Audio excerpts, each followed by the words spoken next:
Hello friends, my name is Mohammad Faraz Azim and the subject name is Automotive Chassis and Suspension, and today's topic is chassis layouts and the frames. It is unit number 1 and this is the part number 1. So let us start. Video को आगे बढ़ाने से पहले दोस्तों आपके लिए एक important information है। अगर दोस्तों आपको कंप्लीट वीडियो लेक्चर देखना है तो आप यूनिक सीरीज ऐप डाउनलोड कर सकते हैं। लिंक आपको दोस्तों डिस्क्रिप्शन बॉक्स में मिल जाएगा। वहां से आपको बेनिफिट क्या होने वाले हैं, सारे सब्जेक्ट दोस्तों आपको एक जगह अवेलेबल हो जाएंगे। वो सेमेस्टर वाइज आपको सारे सब्जेक्ट मिल जाएंगे, वहां पे एक्सेस कर सकते हैं और एक साथ सारे सब्जेक्ट को पढ़ सकते हैं। अब क्या है, वहां पे आपको वीडियो डाउनलोड कर पाएंगे, पीडीएफ का दोस्तों आपको एक्सेस मिल जाएगा और जो भी हमारे प्रीवियस ईयर क्वेश्चन है वहां पे आपको सोल्यूशन मिल जाएंगे। तो दोस्तों देरी ना करें और ऐप को डाउनलोड करें और अपनी स्टडी को कंफर्ट बनाएं और वीडियो को लाइक शेयर करना ना भूलें। So first thing is what is the definition of the chassis? जैसे कि हमारी बॉडी के अंदर एक स्केलेटन होता है जिसके ऊपर हमारा पूरा जो फ्लैश है, जो पूरा बॉडी का मास है, वो सब टिका हुआ होता है। उसी तरह से हमारा जो चेसिस है वो किसी भी ऑटोमोबाइल बॉडी का एक तरह से पूरा स्केलेटन है और उसके बाद सारा का सारा लोड जो है वो टिका हुआ होता है। So it is written here the chassis is the main frame और the main supporting structure of a vehicle on which the mechanical components like engine, transmission, suspension, axles, wheels, brakes, etc. and the body are mounted. तो जिसके ऊपर हमारा सारा का सारा ये जो चीज़ें हैं, जितने भी इंजन पार्ट्स हैं, ट्रांसमिशन है, सिस्टम है और सारे एक्सल्स हैं, व्हील्स हैं, वो सब जो सारा लोड जिस पार्ट पर जाएगा that is called the chassis. And the main functions of the chassis are number 1 to support the weight of the vehicles and the occupants. जो पूरे व्हीकल का वेट है वो सारा उस पर लगेगा और जो ऑक्यूपेंट्स है, जो उसके अंदर जितने भी आदमी बैठे हुए हैं, वो सबका सब लोड उसके ऊपर जाएगा। Number 2 to withstand stresses due to acceleration, braking, cornering and uneven road surfaces. जब भी हम कोई बॉडी हमारा जो एक्सेलरेट करेगी या स्पीड में होगी तो उसका जो मोमेंटम जनरेट होगा तो हमारा जो चेसिस है वो उस सबको जो है अवेल कर दे उसके सारे लोडिंग कंडीशन को। Number 3 to provide the mounting points for different systems like engine, gearbox, suspension। ये जितने भी हमारे पार्ट्स हैं, इंजन है या गियरबॉक्स है या सस्पेंशन सिस्टम है, ये सारा जो माउंट होगा तो माउंट होने का एक तरतीब है, एक उसका मेथड है, एक प्रोसेस है। तो वो सबके जो माउंटिंग पॉइंट्स हैं वो इसके अंदर सुटेबली होने चाहिए, इसका बेसिक फंक्शन है। And the last point is to maintain the structural integrity and rigidity during the vehicle operation. ये बहुत इंपॉर्टेंट पॉइंट है। हमारा जब भी कोई व्हीकल हमारा ऑटोमोबाइल बॉडी पार्ट मूव करेगा तो उस टाइम पे जो इंटीग्रेशन है पूरी बॉडी का होना चाहिए। तो यानी कि इसके अंदर इतनी स्ट्रेंथ होनी चाहिए चेसिस के अंदर, और इसका ये जो फंक्शन प्रोवाइड करता है वो ये है कि ये उसको पूरी बॉडी को रिजिडली फ्रेम करके रखे, उसको जो इंटीग्रेशन करके रखे उस पूरी बॉडी का, और वो जो है उसको इकट्ठा करके एक जगह रखे। इसका बेसिक फंक्शन है इसके। Now the next is different loads acting on the frame। हमारे जो चेसिस फ्रेम है उसको बहुत सारे लोड हमारे लगते हैं, जैसे कि हमने बताया था अभी कि जो उसके अंदर ऑक्यूपेंट्स है वो है और उसके अंदर जितने बॉडी पार्ट्स लगे हैं सबको सब लोड जाएगा।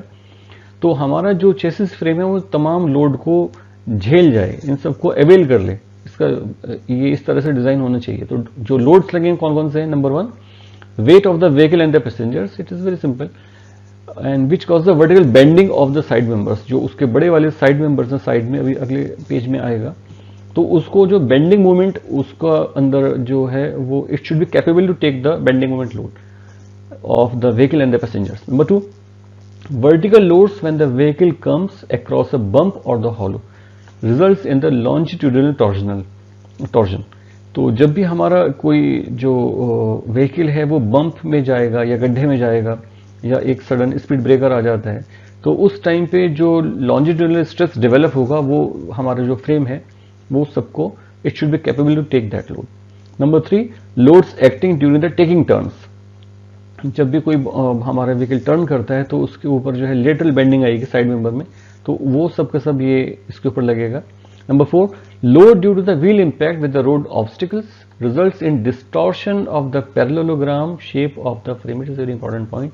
हमारा जो शेप है चेसिस का वो 2 बड़े वाले मेंबर हैं और 2 छोटे वाले मेंबर हैं, तो उसको it is like a parallelogram shape, और we can say in the simple method is a rectangular shape. Rectangular exact नहीं, पैरेललोग्राम ज्यादा है। तो ये जो पैरेललोग्राम शेप है ये हमेशा मेंटेन रहनी है, डिस्टॉर्ट ना हो। डिस्टॉर्ट होने पर तो पूरा वो उसका बॉडी जो है ऑटोमोबाइल पार्ट वो सब बेकार ही हो जाएगा। तो ये पैरेललोग्राम शेप हमेशा मेंटेन होनी चाहिए। Number 5, engine torque and braking torque tending to bend the side members in vertical plane.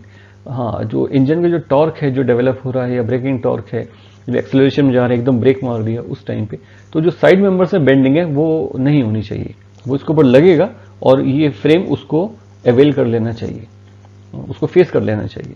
And the sudden impact loads during a collision results in general collapse. और ये तो हेड ऑन कोलिजन जो होता है, जो जितनी भी नई गाड़ी हैं उन सबको हेड ऑन कोलिजन करके देखा जाता है कंपनीज में, और फिर चेक करते हैं कितना डैमेज हो रहा है। तो हेड ऑन कोलिजन में ये सब चीज़ें सामने आ जाती है। वो तो टेस्टिंग में था, और ये फ्रेम के ऊपर ये लोड लगता है कि कोलिजन होता है तो सारा सारा लोड चेसिस फ्रेम पर जाएगा, तो सब चीज़ उसी पर माउंट है, तो उसमें कितना डिस्टॉर्शन हो रहा है और ये लोड उसके ऊपर जाएगा। Now the next is the schematic diagram of a chassis frame. ये हमारा चेसिस फ्रेम है और इसके ऊपर हमारा एक फ्रंट व्यू और टॉप व्यू बना हुआ है। सो जैसे फ्रंट व्यू में आप ये देखिए, हमारे दो जो हैं बड़े वाले मेंबर्स हैं, this one and this one, और उसके साथ और जो दो छोटे वाले मेंबर्स हैं वो ये वाले हैं, this one and this one. तो ये एक पैरेललोग्राम शेप इसकी पूरी हमारी चेसिस फ्रेम की यहाँ पर आ रही है। उसके बाद जो इसमें अलग अलग बॉडी पार्ट्स हैं वो जो इसके ऊपर रखे जाएंगे, that is the engine starting from here, then the clutch is here and the gear box is here, ये यूनिवर्सल जॉइंट है बीच में। उसके बाद साइड मेंबर्स तो ये हो ही गया, और हॉरिजॉन्टल मेंबर्स ही हैं जो उस बॉडी को रिजिडली फॉर्म करके रखते हैं ये सब। और फिर डिफरेंशियल है, और व्हील्स है, टायर है, और हमारा रियर एक्सिल है, और पेट्रोल टैंक हमारा सबसे पीछे की तरह है। ये यूनिवर्सल जॉइंट है, तो यहाँ पर भी और यहाँ पर भी। तो ये हमारे पूरा जो एक चेसिस फ्रेम है उसका एक फ्रंट व्यू और टॉप व्यू है, और इसमें अलग अलग बॉडी पार्ट्स जो हैं वो सब इसके ऊपर रखे जाएंगे। ठीक, now moving to the next, it's an example of the ladder chassis frame. ये बिल्कुल पहले ही की तरह है, बस इसका थोड़ा शेप अलग है, और इसमें हमारा ये साइड मेंबर्स हैं बड़े वाले, और ये छोटे वाले साइड मेंबर्स हैं, और ये हॉरिजॉन्टल फ्रेम्स मेंबर्स हैं बीच में, ये जितने भी बीच में यहाँ पर आ रहे हैं। And the bigger view is mention here, detail of a car chassis frame. जैसे कि हमने देखा था, it is an advance version of the previous picture. यहाँ पे हमारा सारा इसका साइज भी दिया हुआ है। It is a 1 inch diameter anti sway bar is here, and like 1 and 3/4 into 0.12, it is in the inches wall, ये वॉल थिकनेस यहाँ पर है। और ये सारे बॉडी पार्ट वही हैं जो पहले मेंशन था, बस यहाँ पे इसकी साइज दिया हुआ है, ताकि इससे हमें एक आइडिया लग जाएगा कि हमारा जो चेसिस फ्रेम है उसकी कितनी डायमेंशन कौन सी होनी चाहिए। It is specifically for the car. ये एक इसका चेसिस फ्रेम दिखाया गया है यहाँ पर। नाउ यहाँ पे दिखाया गया कि पोजीशनिंग कैसे होती है किसी भी कार के अंदर, जो ऑटोमोबाइल पार्ट के अंदर। यहाँ पे स्पेसिफिक कार है तो उसके अंदर जो हमारा चेसिस फ्रेम है वो कहाँ पे रखा जाएगा, उसका शेप क्या होगी। It's a very good illustration. और यहाँ पे जैसे हम देख रहे हैं कि ये पूरा पैरेललोग्राम एज इट इज उसके ऊपर पूरी कार टिकी हुई है। तो यहाँ पे मेन हमारे बुशिंग्स हैं, ब्रेक होजेस हैं, रैक एंड पिनियन है बीच में, और यहाँ एंटी स्वे बार्स है दिस वन, और रॉडेंट्स यहाँ पर है, और आउटर ट्राई रॉड्स यहाँ पर है, सील्स हैं, व्हील बियरिंग्स हैं, बॉल जॉइंट्स हैं, और ये एक्सल है पीछे वाला, and the main master in the cylinder is here. तो ये हमारा पूरा जो है दिखा रहा है कि कार चेसिस जो फ्रेम है हमारा, उसकी पोजीशनिंग कैसी होगी गाड़ी के अंदर, तो यहाँ पे हम देख सकते हैं। Now it is another example of a chassis frame. ये एक बड़ी ट्रॉली का है, और इसमें कई बार जो हमारी एलपी ट्रक जो आता है 16 टायर वाला, 14 टायर वाला, 12 टायर वाला, तो उसमें क्योंकि पूरा फ्रेम बहुत बड़ा है, उसका लोड ज़्यादा है, तो उसमें तो हम उसकी रेनफोर्स कर देते हैं बीच में बहुत सारे हॉरिजॉन्टल मेंबर। जैसे यहाँ आप देख भी सकते हैं कि जैसे ये हमारा एक परफेक्ट रेक्टेंगल बना हुआ है ये चेसिस फ्रेम, और इसके बाद इसमें बहुत सारे हॉरिजॉन्टल मेंबर्स हैं, यहाँ से ये सब ये जा रहा है। तो जितना अच्छा रिइंफोर्समेंट इसके अंदर होगा उतना ही ज़्यादा it can take a vertical load so that it cannot bend during the vertical loading condition. तो इसीलिए इसके अंदर बहुत ज़्यादा reinforcement किया गया है ताकि हमारे जो लोड है वो टिक जाए, और यहाँ पे बहुत सारे फ्रेम्स हैं ताकि आराम से सब चीज़ जो है एडजस्ट हो जाए। तो ये जो है हमारा चेसिस फ्रेम है for a bigger size of the trucks and the trolleys. Now the next topic is the types of the chassis frames. हमारे मेन चेसिस फ्रेम के दो टाइप होते हैं, पहला होता है कन्वेंशनल फ्रेम, दूसरा होता है हमारा इंटीग्रल और द फ्रेमलेस। तो पहला वाला जो पार्ट है हमारा कन्वेंशनल फ्रेम, उसमें जो है फ्रेम और बॉडी जो है उसमें दोनों अलग अलग होती है, इसलिए इसे बॉडी ऑन फ्रेम भी कहते हैं। और जो इंटीग्रल वाला है उसके अंदर फ्रेम और बॉडी जो है दोनों एक ही एलिमेंट है, एक ही पार्ट है, इंटीग्रेशन है उसके अंदर कम्प्लीटली। अब इसके दोनों प्रॉज एंड कॉन्स भी हैं। पहले वाले का जो है वो ये है कि the frame carries all loads, the frame carries all of the loads, body only gives shape and the comfort. यानी कि नीचे जो हमारा पूरा चेसिस फ्रेम है उसमें सारा लोड जाएगा और बॉडी जो है उससे कंफर्टेबल पार्ट के लिए है, ऊपर से ढकने के लिए है। दूसरा इसका एग्जांपल है ट्रक्स है, बसेस है, एसयूवीज है। और इसका मेन एडवांटेज इसका ये है कि it has a high strength, कि आप जब दो पार्ट को अलग अलग बनाएंगे तो नीचे वाले को ज़्यादा हम अच्छी तरह रेनफोर्स कर सकते हैं। दूसरा it has a good load carrying capacity. और तीसरा इजी टू रिपेयर। दोनों पार्ट अलग अलग हैं, अगर एक पूरा डैमेज हो गया एक बच गया तो हम क्या करेंगे, दोनों पार्ट तो ऑलरेडी अलग हैं ही, तो हम उसको अलग अलग करके डिसअसेंबल करके उसको रिपेयरिंग करना आसान हो जाता है।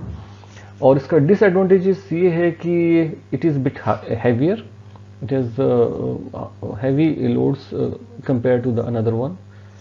Then it is the less fuel efficient and it is less crash energy absorption इसके अंदर है। और जो इसके उलट जो हमारा दूसरा वाला है फ्रेमलेस या इंटीग्रल फ्रेम, उसके अंदर हमारा फ्रेम और बॉडी जो है वो दोनों एक ही स्ट्रक्चर होता है।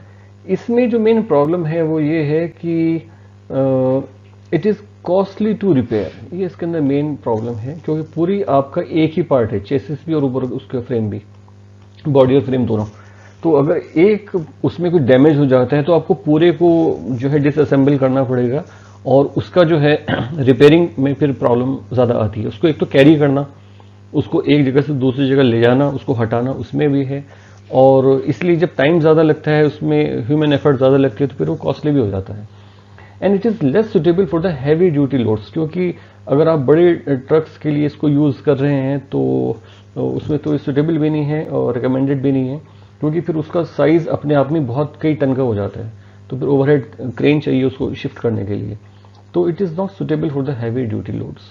तो और इसका एडवांटेज क्या है कि लाइटर है, फ्यूल एफिशिएंट है, और इसकी सेफ्टी सिक्योरिटी थोड़ी ज़्यादा रिजिड है, क्योंकि एक ही बॉडी पार्ट है। तो इसमें अंदर ये थोड़े से इसके अंदर फीचर्स हैं।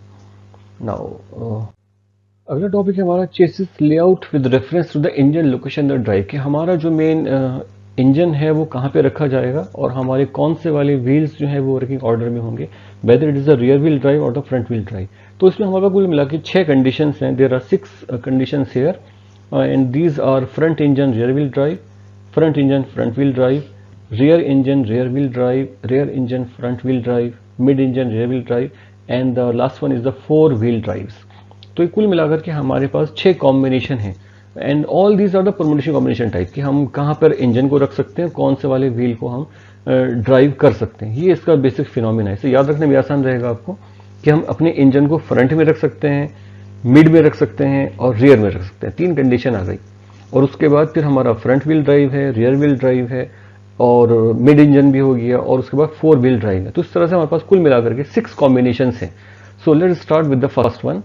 So it is the front engine and the rear wheel drive. इसे FRV लिख सकते हैं शॉर्ट फॉर्म में, एब्रिविएटेड फॉर्म। तो यहाँ पे इंजन जो है it is at the front, engine हमारा फ्रंट में रखा रहेगा आगे की तरफ, and drives the rear wheels by the propeller shaft. और प्रोपेलर शाफ्ट का एक पार्ट हमारा आगे की तरफ कनेक्ट रहेगा इंजन से, और दूसरा पार्ट हमारा रियर व्हील में रहेगा, और वहाँ पे वो पूरा यूनिवर्सल जॉइंट के थ्रू हमारा मोशन ट्रांसमिट हो जाएगा। And it is the most common in trucks, buses and older cars. Advantage इसका यह है कि it is the good weight distribution, strong traction and the simple layout. और इसका जो नुकसानदेह है वो ये है कि more weight, longer drive shaft, क्योंकि इंजन आगे है और पीछे ट्रांसमिट कर रहे हैं सारा, तो it has the longer drive shaft and बल्कि ट्रांसमिशन टनल, क्योंकि ट्रांसमिशन में गैप थोड़ा ज़्यादा है। अच्छा, सेकंड पार्ट है हमारा front engine front wheel drive, we can say in the abbreviated form as FF. और यहाँ पे इंजन हमारा फ्रंट में ही होगा पिछली बार की तरह, लेकिन drives the front wheels directly, तो वो सारे जो लोड है वो आगे ट्रांसमिशन हो जाएगा उसमें। और इसका जो है एडवांटेज यही है सबसे ज़्यादा कि it is the compact design and the lighter and the better space utilisation. क्योंकि इंजन भी आगे रखा है और आगे वाले व्हील को ड्राइव करना है, तो जैसे पिछली बार था लॉन्गर ड्राइव शाफ्ट, वो इस बार नहीं है। And it has the good traction on the slippery roads, तो ग्रिप ज़्यादा अच्छी बनती है इसके अंदर। और डिसएडवांटेज इसका यह है कि limited load capacity and the torque steer problem, steering के अंदर थोड़ा सा इसमें इश्यूज थोड़ा सा रहता है। Now the third one is the rear engine and the rear wheel drive, it is the third one. यहाँ पे हमारा जो है इंजन जो है पीछे की तरफ रखा जाएगा रियर पार्ट में, and drives the rear wheel में ड्राइविंग होगी। हम कह सकते हैं जो पिछला वाला हमारा था front engine front wheel drive, ये उसका एक तरह से रेसिप्रोकल है, बिल्कुल उल्टा है उसका। उसमें दोनों चीज़ आगे थी, इसमें दोनों चीज़ पीछे की तरफ आ जाएंगी, सिर्फ फर्क इतना है। और इसका जो एडवांटेजेस हैं वो है simplified transmission and the good traction and the compact, वो जो पिछली बार था। और उसमें जो डिसएडवांटेजेस है वो है poor handling at the high speeds and the rear overloading, पीछे की तरफ लोड ज़्यादा हो जाता है, सारी चीज़ एक ही जगह ट्रांसफर हो जाएगी इसमें। और उसके बाद फोर्थ है हमारा rear engine front wheel drive, it is the just reciprocal of the first one, very rare layout used in some special purpose vehicles, कि इंजन आपका पीछे रखे और आगे वाले व्हील से ड्राइव कर रहे हैं, ये हमारा इसको जो है बहुत ही रेयर है वाला। और फिफ्थ है हमारा mid engine rear wheel drive, engine हमारा बिल्कुल मिड पॉइंट पे होगा, बीच में होगा, और between the front and rear axle, और ये जो है हमारे पीछे वाले जो व्हील्स हैं उनको ड्राइव करेगा। तो इसका एग्जाम्पल है sports cars and racing cars. इसका एडवांटेज ये है कि excellent handling in the balanced wait distribution, ये सबसे इंपॉर्टेंट पार्ट है इसका, कि इंजन पूरा हमारे बीच में रखा है, तो दोनों तरफ जो है व्हील पर हमारे समान भार पहुंच जाएगा, दोनों बराबर डिस्ट्रीब्यूशन उसका हो जाएगा, और हैंडलिंग करना आसान है इसीलिए। और इसका जो डिसएडवांटेज है वो ये है कि it is bit expensive and the less luggage और द पैसेंजर स्पेस, बीच में रखा रहेगा तो थोड़ा सा जो सीट्स हैं वो आपस में कंप्रेस हो जाएगी, तो बीच में जगह बैठने की थोड़ी सी प्रॉब्लमेटिक है। और लास्ट वन है हमारा फोर व्हील ड्राइव और द 4WD और द AWD। तो power is transmitted to all four wheels, तो चारों के चारों व्हील में हम पावर ट्रांसफर करते हैं। और इसमें जो है it has a superior traction, जब चारों जगह पावर ट्रांसफर करेंगे तो उसमें ट्रैक्शन जो है वो अच्छा जाएगा, and the better of road performance. हाँ, इसमें जो है डिसएडवांटेज है वो थोड़ा सा ज़्यादा है कि इट इज़ द कॉम्प्लेक्स, क्योंकि चारों व्हील में आप मोशन ट्रांसमिट करेंगे तो चारों जगह कनेक्शन देना पड़ेगा, तो कॉम्प्लेक्स और कॉम्पैक्ट, काफ़ी कॉम्प्लेक्स ज़्यादा हो जाएगा, इनफैक्ट नॉट कॉम्पैक्ट, और कॉस्टली थोड़ा ज़्यादा हो जाएगा, और फ्यूल एफिशिएंसी थोड़ी सी आपकी सी कम हो जाती है। तो हमारे पास कुल मिलाकर के 6 टाइप्स हैं इसके। Now the next is the summary table, ये सिर्फ वही है जो हमने पिछले 2 स्लाइड में इसको डिस्कस किया है, वो सब यहाँ पर इसमें लिखा हुआ है। तो इंजन पोजीशन है, फ्रंट है, रियर है, मिड है, और कहीं पर भी है एनी वे, इसलिए इसको AWD भी बोलते हैं। और फिर यहाँ पे ड्राइविंग व्हील्स हैं, rear, front, rear and all 4 types, we have discussed this already. Now the next is the frame construction. This is a very important topic here. हमारा यहाँ पर जो है एक सिंप्लीफाइड डायग्राम दिखाया गया है, और इसके अंदर हमारे बहुत सारे एलिमेंट हैं जो ABCD के थ्रू शो किए गए हैं। तो यहाँ पे जो A पार्ट है that is the longitudinal members, it is the A। तो एक हमारा ये वाला मेंबर है यहाँ पर, this one the biggest the longest one, और एक ये है, this are the longitudinal members, it is the A। और B हमारे हैं क्रॉस मेंबर्स, B हमारे बहुत सारे हैं इसमें, 1 2 3 और 4 इस स्केच में। जैसे हमने पीछे ट्रॉली में देखा था, वहाँ पे मेरे ख्याल में तकरीबन 15-17 के आसपास कुछ थे। तो जितना हमारा हैवी ट्रक है या लोड है, तो उसके हिसाब से बीच में इसको रेनफोर्स में ज़्यादा कर सकते हैं इस वाले ब्रैकेट क्रॉस मेंबर को। And C are the bracket supporting the body, it is here C, this one, और यहाँ पे इसमें ये और ये दिखाया गया है। And even are the dumb irons to act as bearing for spring shackles, ये स्प्रिंग को बिठाने के लिए यहाँ पर ये बनाया गया है even। And E R the brackets for spring mountings. हमारा जो ई पार्ट है वो स्प्रिंग माउंटिंग है, यहाँ पे स्प्रिंग हमारे बैठ जाएगा टू एब्जॉर्ब द शॉक्स। अच्छा, इसके अंदर क्या है कि यहाँ पे दो चीज़ें इंपॉर्टेंट हैं, एक है हमारा फ्रंट ओवरहैंग और एक हम कहते हैं दूसरे वाले को रियर ओवरहैंग। हमारा जो the extension of the chassis frame ahead of the front axle, जितना भी हमारा पार्ट फ्रंट एक्सिल के आगे निकला हुआ रहेगा, जैसे फ्रंट एक्सिल कहीं यहाँ पर है तो जितना हमारा बॉडी पार्ट ये आगे निकला रहेगा उसको बोलते हैं फ्रंट ओवरहैंग, और इसी तरह पीछे वाला जो एक्सिल है उसके पीछे जितना भी पार्ट निकला रहेगा that is called the rear overhang. ये दो पार्ट है इसमें। And the engine, clutch and transmission are all bolted together to form one rigid assembly supported on rubber blocks to avoid the shocks and the vibration. उसमें padding लगा देते हैं बीच में जितने भी हमारे जो डम्ब आयरन के बीच में और ई पार्ट के ऊपर, ताकि हमारा जो है वो शॉक और वाइब्रेशन में काफ़ी हेल्पफुल हो। और जितने भी बोल्ट हैं वो सब it should be properly Titan ताकि वो रिजिडली फ्रेम हो जाए। तो ये हमारा फ्रेम कंस्ट्रक्शन है। It is a very simple phenomena. Now yes, it is a very important part, the frame cross section. तो हम जब भी कभी कोई फ्रेम को डिज़ाइन करते हैं या बनाते हैं तो उसमें सबसे इम्पॉर्टेंट पार्ट है हमारा जो हम पाइप ले रहे हैं उस पाइप की स्ट्रेंथ कैसी है, क्योंकि सारी चीज़ आकर के बेंडिंग मोमेंट पर और स्टिफनेस पर और स्ट्रेंथ पर टिक जाती है, और स्ट्रेंथ ही के बेस पे जो है इनको चुना जाता है कि हम उसको हॉलो शाफ्ट लेना है या सॉलिड शाफ्ट लेना है, और उसकी जो आउटर थिकनेस है, आउटर विड्थ है, इनर विड्थ है, और उसकी जो वॉल थिकनेस है, ये तीन चीज़ें हैं इसके अंदर किसी भी फ्रेम के अंदर, outer dimension, inner dimension and the wall thickness. इन तीन के बेस पे हम अपना जो है क्रॉस सेक्शन को चुनते हैं। हर क्रॉस सेक्शन का जो है अपना एक अलग प्रॉज एंड कॉन्स है, तो उसके बेस पे इसको जो है ऑप्ट किया जाता है। जैसे यहाँ पर हमारे पास 6 कुल मिलाकर के सेक्शंस हैं बने हुए। चैनल सेक्शन, दिस वन, इसको सी चैनल भी बोलते हैं, चैनल सेक्शन भी बोलते हैं। And B C D are the box sections, B C and D are the box sections. ये बी तो हमारा एक तरह से परफेक्ट स्क्वायर शेप का ही है, डी थोड़ा सा रेक्टेंगुलर शेप का है, और सी वाले को क्या किया है हमने, जो ए पार्ट था, ए पार्ट को जब हम यहाँ से वेल्ड कर देंगे इस जगह से, तो वही हमारा पार्ट बन जाएगा सीधा ये वाला। इसका सिर्फ इस तरह से फंक्शन है। कई बार हमें चाहिए होता है कि हमारा एक एज हमारा फ्लैट हो और एक थोड़ा सा कर्व वाला हो, तो फिर हम वहाँ पर इस सी वाले को चूज कर लेंगे, बॉक्स सेक्शन को। And the E is the head section, जहाँ पे हमें कई बार हमें ये वाला सरफेस चाहिए होता है बोल्ट टाइट करने के लिए, तो हम वहाँ पे इसको यूज़ कर सकते हैं। और उसके अलावा और भी इसके फंक्शंस हैं। And next is the I section. I section simple क्या है, दो जो हमारे चैनल सेक्शन है ए वाला, उसको दो को यहाँ पर वेल्ड कर दिया, एक यहाँ पर और एक ये वाला पूरा पोर्शन। तो ये जो हमारा बीच वाला पोर्शन है, it is called the complete assembly is called the I section. तो बेस्ड ऑन एप्लीकेशन और हमारी स्ट्रेंथ हमें कितनी चाहिए और कौन सा बॉडी पार्ट कहाँ पे फिट बैठ पा रहा है, तो वहाँ पे हम इसको यूज करेंगे इसके बेस में। The materials for the frame, steel हमारा ज़्यादातर यूज किया जाता है, और स्टील की डेफिनेशन ये है, it is an alloy of iron and carbon which contain less than 2% of carbon. Steel में कभी भी 2% से ज़्यादा कार्बन नहीं होगा, है ना। कास्ट आयरन में 4.5% तक है, लेकिन स्टील के अंदर हमेशा 2% से कम ही कार्बन होगा। और माइल्ड स्टील के अंदर तो फिर हमारा वो 0.15 to 0.25% के आसपास है।